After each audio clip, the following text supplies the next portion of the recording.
Bienvenido, Mauricio. Adelante al escenario. Que hablar. ¿Cómo estás? Qué gusto verte, Carlos. Pues ya, ¿verdad? Ya me prendieron esto. Hola, ¿qué tal? El clicker.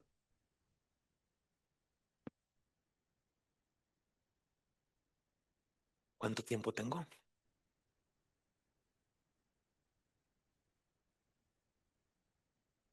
Tenemos 40 minutos. Ellos hablaron de un país, a mí me toca hablar de los otros 198 en 40 minutos. Hagamos el esfuerzo de hacerlo. Permítanme. Y así como Salvador, yo también me pongo mi reloj porque, pues porque toca. Pues creo que cada vez es más importante observar qué es lo que está pasando en el mundo y tratar de vincular todos los temas, por ejemplo, de los que ahora mismo se hablaron, así como los temas económicos y financieros, no solamente desde lo local, sino también desde lo global. Y ustedes estarán de acuerdo conmigo que este mundo presenta un panorama de enormes retos. Entonces, vamos a hablar de 6 temas el día de hoy y trataremos de aterrizar con esos temas cómo esto puede impactar a México, cómo esto puede impactar a su sector y en qué medida esta información nos es útil, sobre todo para nuestra toma de decisiones. Hablaremos de comercio, datos, cuellos de botella geopolíticos, tratando de identificar qué es lo que va más allá de Trump. Yo sé que todas y todos vemos las noticias todo el tiempo y pensamos que todo está relacionado con Trump, pero el mundo se mueve más allá de Trump. Hace un año hablé con este foro precisamente y hablábamos de la posibilidad de que Trump entrara y otros factores, pero sí es importante pensar que el mundo no se va a terminar cuando Trump deje de ser presidente. Y hay una serie de dinámicas positivas y quizás más retadoras que tienen que ver con elementos que rebasan a Donald Trump.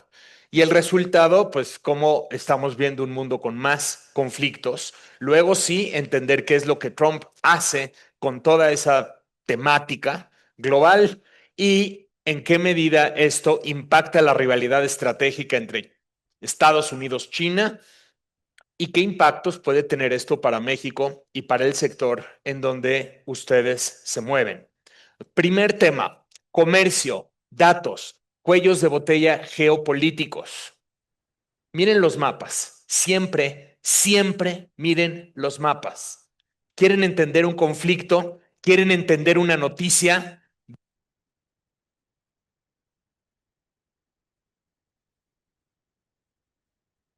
Ya me quedé, ya ven, eso pasa por hablar de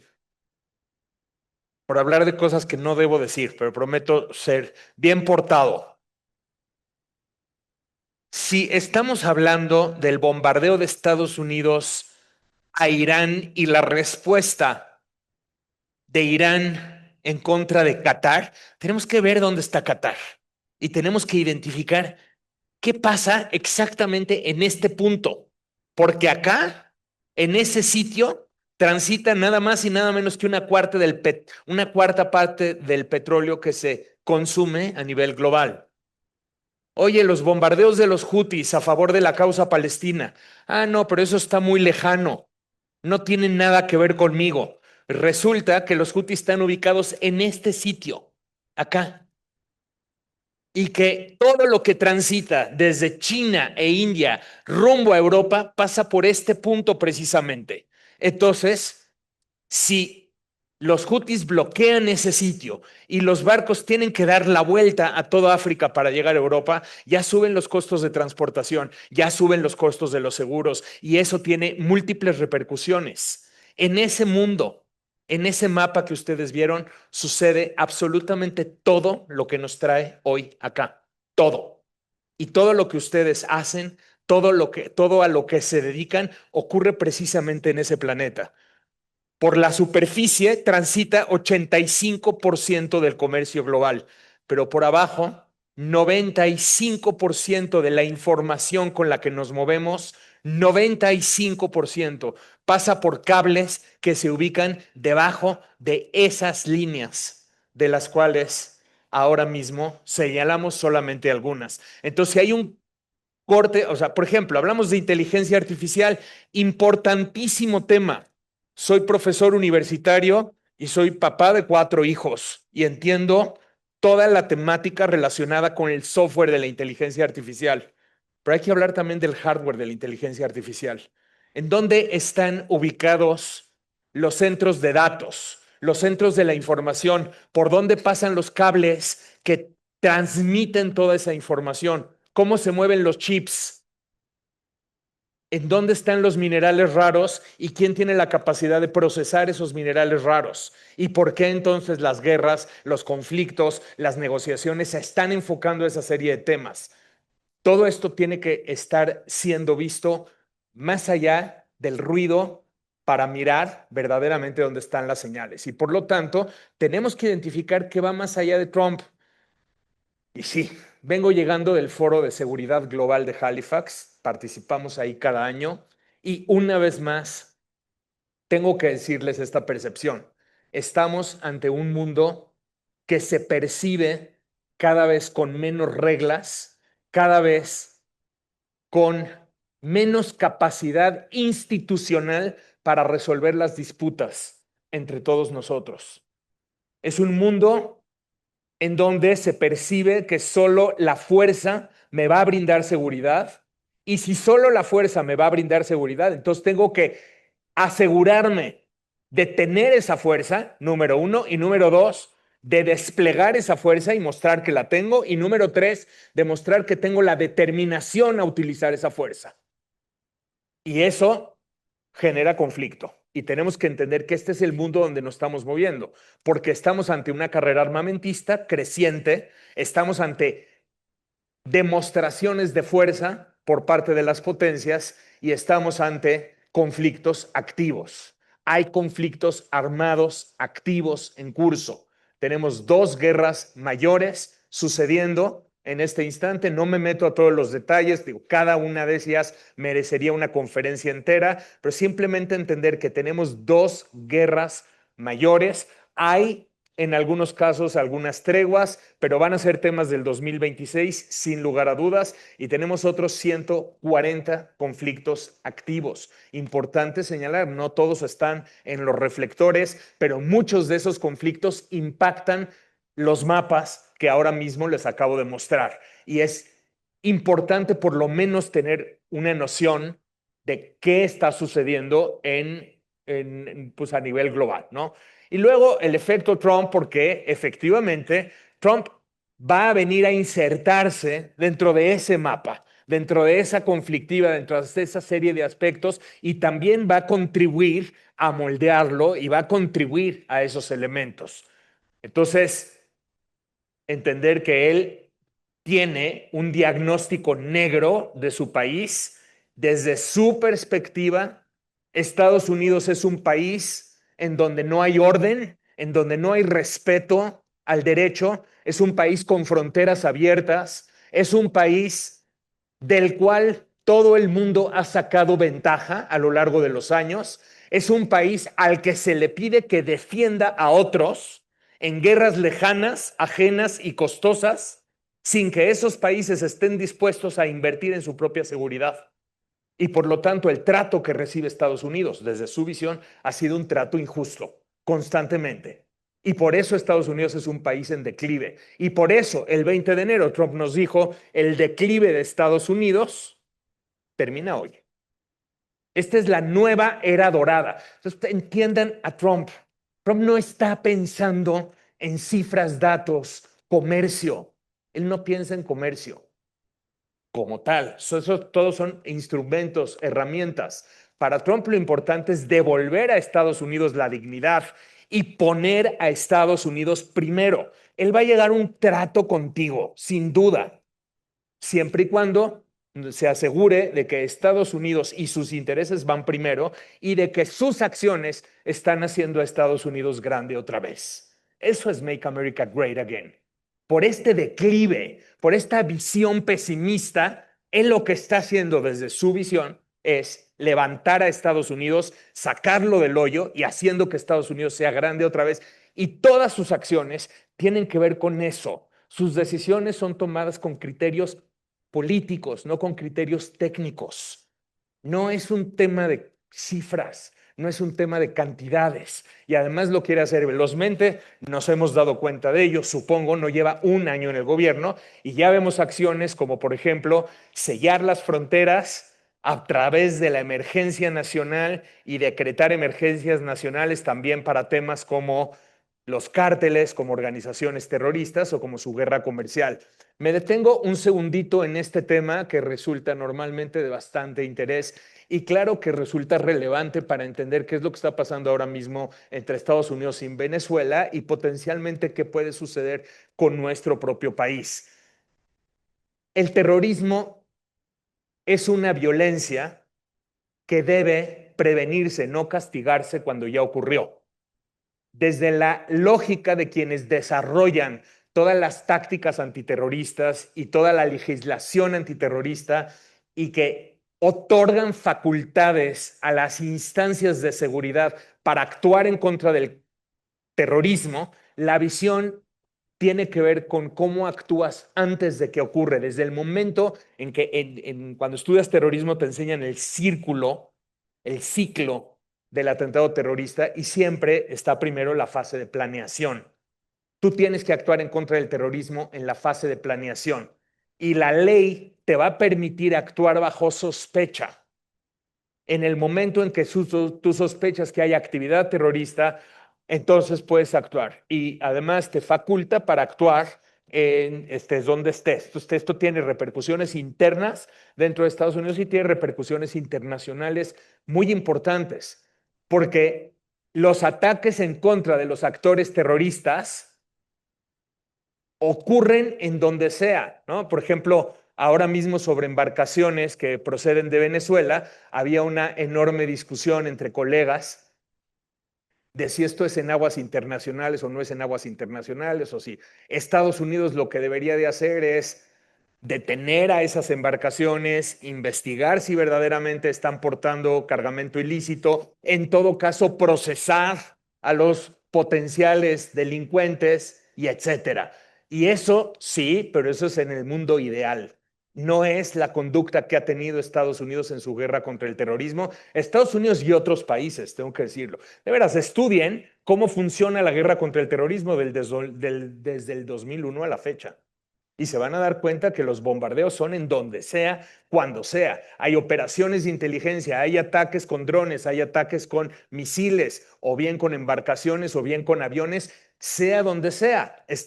Israel puede bombardear la capital de Qatar, territorio soberano de un país, porque ese país aloja a la dirigencia de una organización que Israel designa como terrorista y que Estados Unidos también designa como terrorista, y por lo tanto el bombardeo procede, independientemente de que sea violatorio o no violatorio de cualquier legislación internacional, porque la guerra contra el terrorismo se libra donde sea, donde esté ocurriendo. Entonces, ¿qué sucede con los cárteles? En el momento en que son designados como actores terroristas por parte del Departamento de Estado o por parte del Departamento del Tesoro, desde ese momento se puede actuar en contra de ellos utilizando las mismas herramientas que se ha utilizado durante décadas en la guerra contra el terror. Entonces tenemos que comprenderlo porque eso puede tener implicaciones para operaciones financieras en distintos rubros del país y porque también puede tener repercusiones políticas y puede tener repercusiones en nuestras relaciones bilaterales. O sea, ¿cómo va a reaccionar el gobierno mexicano del que estábamos hablando ahora mismo si Estados Unidos toma la decisión de efectuar bombardeos o atacar con misiles laboratorios de fentanilo o laboratorios de la droga en México? ¿Cuál va a ser la reacción del gobierno mexicano y en qué medida eso puede tener repercusiones para temas comerciales? Porque otro de los elementos que no he señalado es que Trump mezcla lo comercial con lo migratorio y con temas de seguridad. Por eso se llaman los aranceles del fentanilo, o sea, aranceles relacionados con el tráfico de fentanilo porque no se trata solo acerca de comercio, se trata acerca de cómo utilizas los aranceles como una palanca para negociar distintos elementos, ¿no? Es importante comprenderlo para entender en qué medida podemos actuar. Y por supuesto, el tema de la guerra comercial, más entendido bajo la lógica que estoy planteando ahora mismo, más entendido mediante la lógica de guerra que la lógica del comercio. Sí es fundamental comprender que tenemos que irnos a los básicos de la teoría de guerra. La teoría de guerra nos dice, recuerden, que la guerra es la continuación de la política por otros medios. Para Trump, eso es la guerra comercial, la continuación de la política por otros medios, y va a buscar efectuar presión máxima en distintos países para obtener distintas concesiones de acuerdo a cómo él comprende que debería ser su relación con México. Y paz a través de la fuerza, o peace through strength, proyectando poder, proyectando fuerza en este mundo anárquico que les acabo de decir, proyectando fuerza para cumplir con sus distintos objetivos. Y esto nos lleva a tratar de estudiar a Trump. Les digo que lo venimos siguiendo desde 2016 hasta la fecha y probablemente antes, todos los días, todas las noches, cada semana, todas sus conferencias de prensa, nos las hemos chutado todas y estamos haciendo un doctorado en Donald Trump, del cual ya tengo la tesis, la primera página solamente, porque siempre nos sigue sorprendiendo y sí tengo que decirlo, ¿no? Estamos hablando de un presidente que busca proyectar cumplimiento, no busca cumplir, ¿entienden la diferencia? No busca cumplir, busca proyectar siempre una percepción o sensación de cumplimiento. ¿Esto qué significa? Significa que para él no es importante qué cantidad de migrantes deporta. Para él lo importante es la imagen de los migrantes saliendo del país en todos los noticieros para que él pueda demostrar que ahora sí hay un sheriff en la casa, ahora sí hay orden, antes había desorden en la frontera, ya no. Y por lo tanto, esto nos va a permitir entender que él, por un lado, va a aplicar la presión máxima, pero por otro lado, siempre quiere negociar. Él va a negociar y va a negociar con el mismo diablo si es necesario. Se va y negocia con los talibanes un acuerdo porque él prometió que iba a sacar a Estados Unidos de Afganistán. Y cuando no está pudiendo sacar a Estados Unidos de Afganistán, se va y negocia con los talibanes, aunque los talibanes siguen cometiendo atentados terroristas contra ciudadanos afganos y contra tropas estadounidenses. Él va a negociar con ellos. Por lo tanto, es un presidente altamente transaccional y al mismo tiempo es brutalmente impredecible, porque bajo esta proyección de impredecibilidad, cualquier cosa puede pasar. Y si cualquier cosa puede pasar, más te vale negociar conmigo. Entonces, esto lo utiliza como parte de sus rasgos todo el tiempo. Y esto, pues, se aterriza un poco en esta rivalidad estratégica de la que ya les hablaba yo el año pasado, pero que creo que es importante comprenderla para su sector. No es una rivalidad comercial. Tomen nota y subrayen lo que les acabo de decir.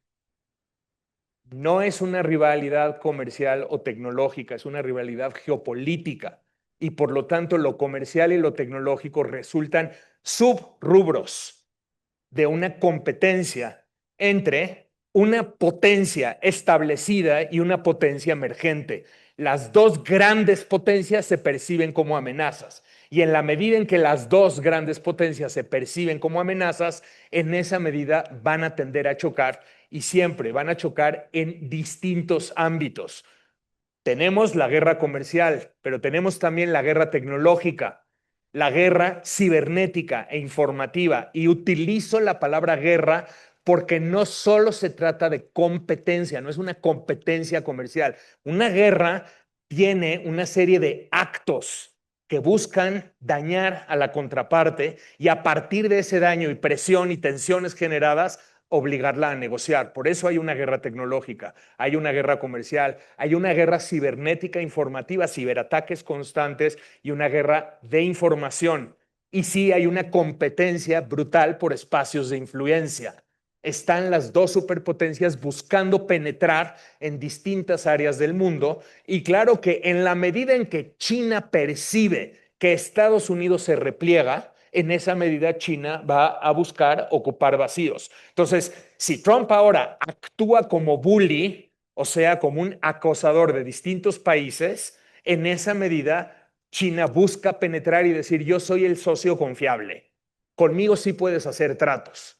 Ven y fírmame este proyecto de infraestructura, yo te voy a prestar el dinero, te construyo un puerto, te construyo un aeropuerto, te construyo vías de tren para conectarnos todos y entonces vamos a ver cómo la conducta de muchos países en África, en Asia e incluso en América Latina va a ser una conducta favorable. Y esta es justamente parte de lo que Trump está buscando, podríamos decir contradictoriamente, evitar, porque por un lado Trump busca cubrir esos espacios de influencia, pero por otro lado Trump va y le avienta olas de aranceles a quienes son supuestamente sus grandes socios. Pregúntenle a los japoneses, pregúntenle a los coreanos, pregúntenle a la India, por favor, que tendría que ser uno de los grandes aliados de Estados Unidos en este momento. Están también las disputas, digo, me podría detener muchísimo en eso, es bien interesante y delicado, tengo que decirlo. Las disputas en los mares colindantes con China se están volviendo temas verdaderamente cotidianos y delicados porque China reclama la posesión de mares y la explotación de mares en sus fronteras, lo que le genera choques con sus vecinos porque se trata de mares en disputa. Vamos a tener que estar monitoreando ese evento y bueno, espero que no derive en eventos de mayor trascendencia, pero sí están sucediendo este tipo de eventos todo el día, todo el tiempo. Y una carrera armamentista de la que ya hablaba yo, y está Hong Kong y en especial el caso de Taiwán. Me detengo un segundo en Taiwán porque hace 4 semanas yo estaba en conferencias similares y les decía que en este acuerdo temporal que tuvieron Estados Unidos y China, China iba a demandarle a Trump algo relacionado a Taiwán. Para China, Taiwán es un tema fundamental. Y no sucedió. Me equivoqué, pero por 4 semanas, porque ya ocurrió ayer. Ayer precisamente Xi Jinping y Trump hablan por teléfono, se dicen cosas bonitas y se invitan mutuamente a tener visitas el año que entra, pero Xi Jinping le recuerda a Donald Trump, oye, de aquí a que nos veamos, te quiero recordar que quiero una claridad por parte de Estados Unidos al respecto de Taiwán. El tema de Taiwán no es acerca de el territorio, no es acerca de la isla de Taiwán, no es acerca de quién es propietario de ese pedazo de tierra, es acerca de quién es China. ¿Hay una China o hay dos Chinas? Recuerden que el nombre de Taiwán no es Taiwán, es la República de China, porque es el sitio a donde fue a parar el gobierno de China cuando fue expulsado de Beijing por la revolución. Entonces, ¿a quién reconoces? ¿A la China que está ubicada en Taipei o a la China que está ubicada en Beijing? Muy fácil. La política de Estados Unidos oficial se llama One China Policy. No hay dos Chinas, hay una China, con capital en Beijing. Pero, dice Estados Unidos, la disputa se debe resolver pacíficamente. Perfecto. Lo que pasa es que Estados Unidos utiliza el tema de Taiwán, que es altamente sensible con China, porque conoce la sensibilidad del asunto. Y de pronto vamos a ver cómo la presidenta del Congreso de Estados Unidos, Nancy Pelosi, va en visita oficial a Taiwán y eso eleva los nervios, pero eleva los nervios como nada. Pregúntenle ahora mismo a los japoneses que están en este mismo instante en una importantísima disputa con China porque la primera ministra japonesa, la nueva que acaba de entrar, declaró que si China invade Taiwán, ese sería un causal para que Japón entrara militarmente a defender a Taiwán.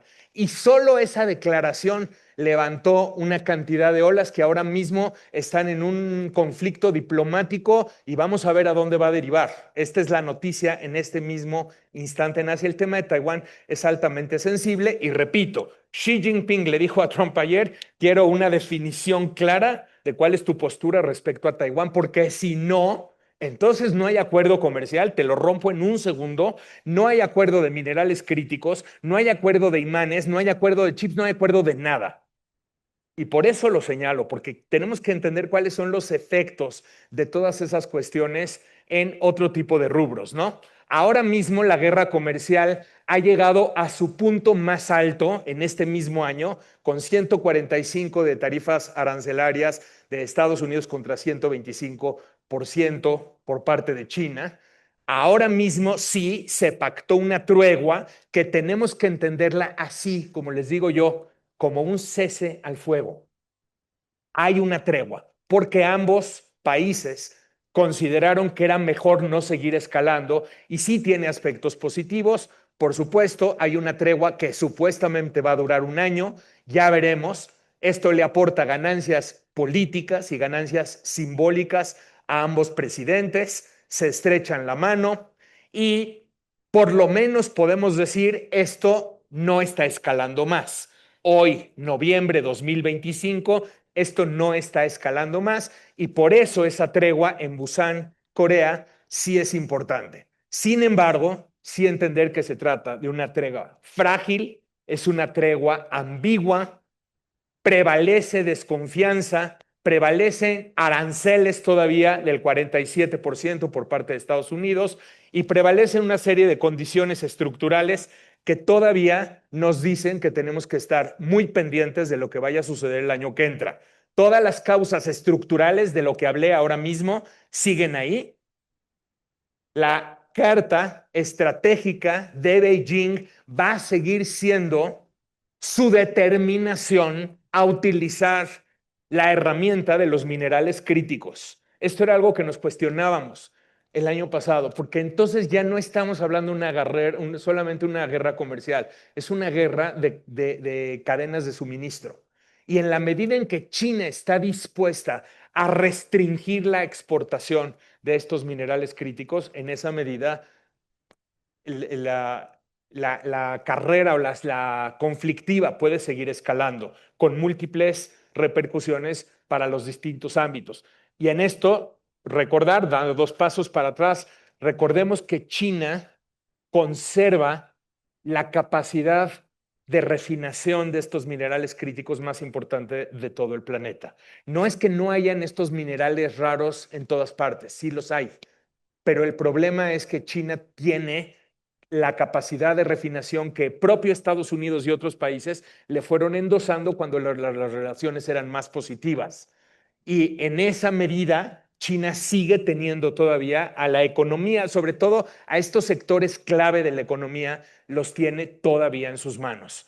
Y es importante. Y por otro lado, Estados Unidos y Europa van a buscar independizar esta pieza tan sustancial de la cadena de suministros, pero no lo van a lograr antes de 10 años. Nos dicen los funcionarios estadounidenses que le van a meter acelerador y quizá lo logren en 5. Quienes conocen bien de estos temas y la parte técnica de esos temas saben que no va a ocurrir rápidamente. Entonces, mientras tanto, vamos a seguir viendo disuasión, cálculo, guerra de nervios entre ambos y pues entender que todo esto pinta hacia una rivalidad creciente que va a tener que ser administrada por quien sea más allá de Trump y de aquí a 2030 vamos a seguir hablando de toda esta temática. Entonces, todo esto, todo lo que acabo de hablar ahora, tiene implicaciones para México, tiene implicaciones para los aranceles, tiene implicaciones para el sector automotriz. No soy experto en temas automotrices, pero ustedes aterricen todo lo que acabo de decir y traten de ver en qué medida esto tiene aquí algunos elementos para su sector. Pensemos, por un lado, México ya tiene debilidades estructurales importantes, sabemos de toda la problemática interna que aquí mis queridas y queridos colegas ya les dijeron, pero por otro lado, México no es una isla. Entonces, no solo podemos estar pensando hacia adentro. México se inserta en toda esa serie de problemáticas, China, Estados Unidos, cadenas de suministro, situación de falta de apego a la legalidad internacional, falta de confianza en las instituciones internacionales para dirimir disputas. México está metido, pero al mismo tiempo también tenemos una posición privilegiada dentro de toda esa cadena de suministros. El sitio que ocupa México es muy relevante y además a raíz de la integración de las economías, tenemos cadenas de suministro cada vez más integradas, cosa que Trump no puede simplemente deshacer a tuitazos. Eso es como un balance que tenemos que hacer de toda esta situación. Ahora, sí vamos a necesitar estar observando todo este panorama todo el tiempo para hacer análisis fríos partiendo de qué es lo que está pasando en el mundo. Está China, Estados Unidos, está Taiwán, están las cadenas de suministros, pero también están los Houthis y también está el conflicto en Medio Oriente y también está el tema de Ucrania. Y no se trata de apanicarnos, sino de tratar de entender, a ver, qué es lo que está pasando en el mundo y cómo le afecta esto a mi sector y cómo le afecta esto a las variables financieras y a los tipos de cambio y a las tasas de interés y cómo le afecta esto al TEMEC y a las negociaciones México-Estados Unidos respecto no solamente a comercio, sino también a migración o a temas de seguridad. Y esto arroja una tarea importante. Pensemos, por ejemplo, a partir de este caso reciente, ¿qué implicaciones para México tiene este acuerdo? Simplemente entender que hay una pausa en la guerra comercial, hay una reconfiguración de cadenas de suministro, pero eso podría entrar en pausa, pero yo les acabo de decir que tal vez es una tregua temporal, entonces no significa que actuamos diferente a partir de esta pausa. Un amigo muy cercano fue a Vietnam apenas y dice que él vio que ciertas plantas chinas que estaban siendo montadas en Vietnam, ahora ya dijeron, no, ya llegaron a un acuerdo, ya las vamos a desmontar. Eso es lo que yo recomendaría precisamente no hacer, no todavía, porque lo que vimos es una pausa temporal y esto genera como un escenario mixto.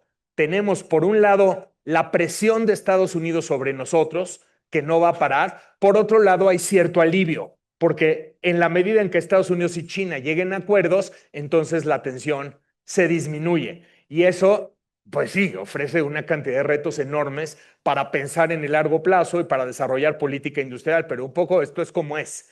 Y tenemos que entender que tenemos que navegar entre toda esta serie de factores, toda esta serie de elementos y tratar de ir tomando las mejores decisiones a partir de esto que estamos viendo. Entonces, por ejemplo, en el sector automotriz, simplemente menciono 3 o 4 elementos que ustedes pueden estudiar con más detalle porque ustedes son los expertos, no yo. Hay un alivio temporal, pero no es un alivio estructural. Hay menos tensión y queremos un mundo menos tenso, pero al mismo tiempo tenemos que entender que la rivalidad continúa ahí y que en 2026, ojo, lo que les acabo de decir ahorita, si China y Estados Unidos tienen algún mal momento por el tema de Taiwán, todo este acuerdo se rompe, todo, completito, y podemos volver a entrar otra vez en una nueva escalada. Entonces, hay reacomodo de flujos comerciales que ahora mismo, pues ya vieron a estas plantas chinas que están entrando, que están en Taiwán, pero que están entrando en pausa, y entonces dicen, a ver, pero si tenemos una tregua de un año, entonces tal vez no tengo tanta prisa. Todo esto tenemos que valorarlo a partir de esta serie de resultados. Toda la competencia y asimetría en lo general van a continuar y tenemos que saber que si en la medida en que Estados Unidos y China sigan manifestando tensiones, hay mayor presión sobre México. Y de alguna forma México pues va a tener que navegar protegiendo a su industria, pero al mismo tiempo tampoco rompiendo completamente con China. Entonces, un escenario probable, no es el único, pero podríamos hablar de una inestabilidad sostenida. Y este es Donald Trump. Y no se trata de ponernos a llorar al respecto, se trata de, a ver, mientras esté Trump en el poder, puede haber una inestabilidad que se mantenga a lo largo de los próximos años y vamos a tener que ir pensando más en corto plazo y menos en largo plazo, o bien tratar de pensar qué puede pasar más allá de Trump y agarrarnos fuerte por las olas, los terremotos y maremotos de los próximos 2 o 3 años. Entonces, en este sentido, pues la política de aranceles de México, como dice el gobierno, no está tallada en piedra, porque tampoco significa que no tendremos capacidad de ajustar los distintos aranceles que hemos estado viendo ya sobre los distintos productos que llegan de China. México tiene que ir navegando, entendiendo bien en dónde estamos frente a Estados Unidos. Y sí, recuerden casi clase de negociación 101.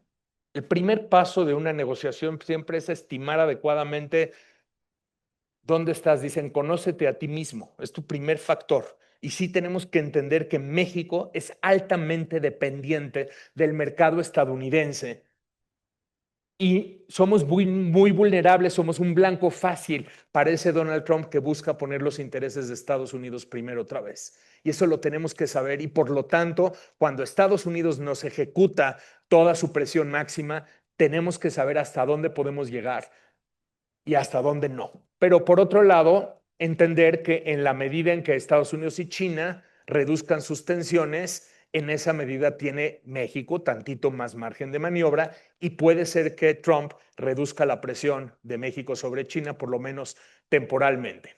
Entonces, esto es básicamente los aspectos centrales y me voy a las lecciones, que es lo básico. Y esto es un poco lo que yo quiero dejarles el día de hoy. Primero, miren los mapas.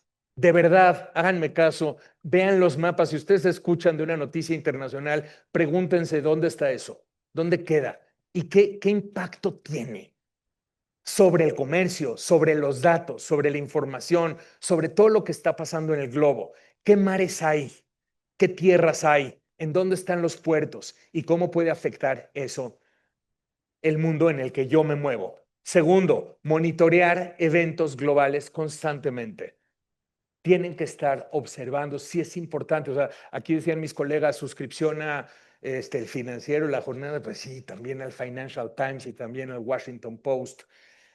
Hay que estar enterados de lo que está pasando a nivel global, incorporarlo a nuestro acervo de información o tener equipos que lo hagan por nosotros, pero sí tenemos que tener ese monitoreo continuo. Número 3, se trabaja con escenarios y con árboles de escenarios, no con predicciones. Yo no sé si Estados Unidos va o no va a atacar Irán a raíz del rearme de Irán en el proyecto nuclear, pero tengo que tener ese escenario ahí sobre la mesa. Yo no sé si Ucrania y Rusia van a llegar a un acuerdo.